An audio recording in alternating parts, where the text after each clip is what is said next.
Hi guys, and welcome back. So today I'm going to be showing you how to make these gonk brownies. Let's begin. To get started on the recipe, grab yourself a heat-proof bowl, then place in your butter and melt this in the microwave. Once it's melted, you can then go ahead and add in your cocoa powder and whisk it in until it's fully incorporated. You should have a smooth and glossy looking mixture, something similar to this. Once you have, you can then go ahead and add in the sugar.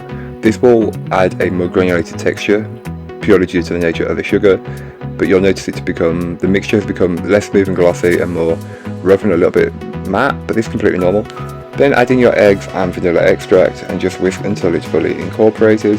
And once it's fully incorporated, you'll notice that the mixture is back to being smooth and glossy. This is what you're looking for, don't worry, as I said, it will always alleviate.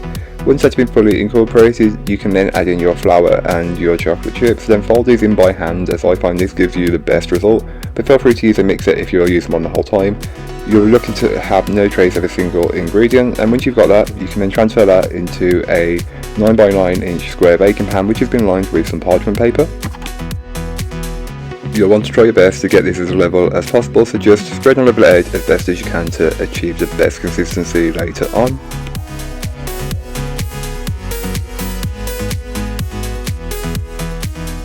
Then you can go ahead and take some dollops of chocolate spread which has been warmed in the microwave and place them on top randomly.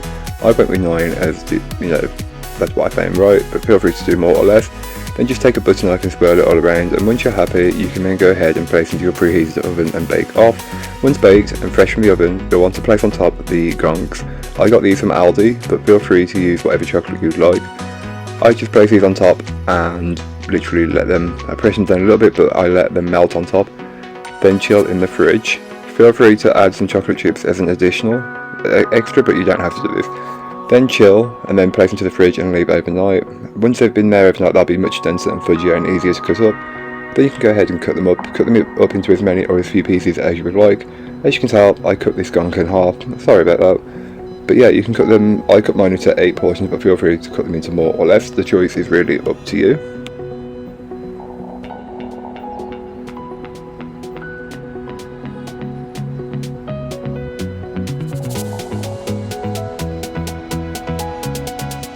So here is what the brownie looks like up close. You got that gonk on top, you've got the brownie, chocolate chips, and look at how studded that is with chocolate chips. It doesn't get better than that, believe me. But that's all for today. I hope you enjoyed. If you did, don't forget to like, comment and subscribe for more from me, and I'll be back again soon with another recipe, so join me then. In the meanwhile, don't forget to check out the description. There'll be a link to this recipe, a link to my blog, and links to all my social medias. But that's all for today. I hope you enjoyed. Bye guys.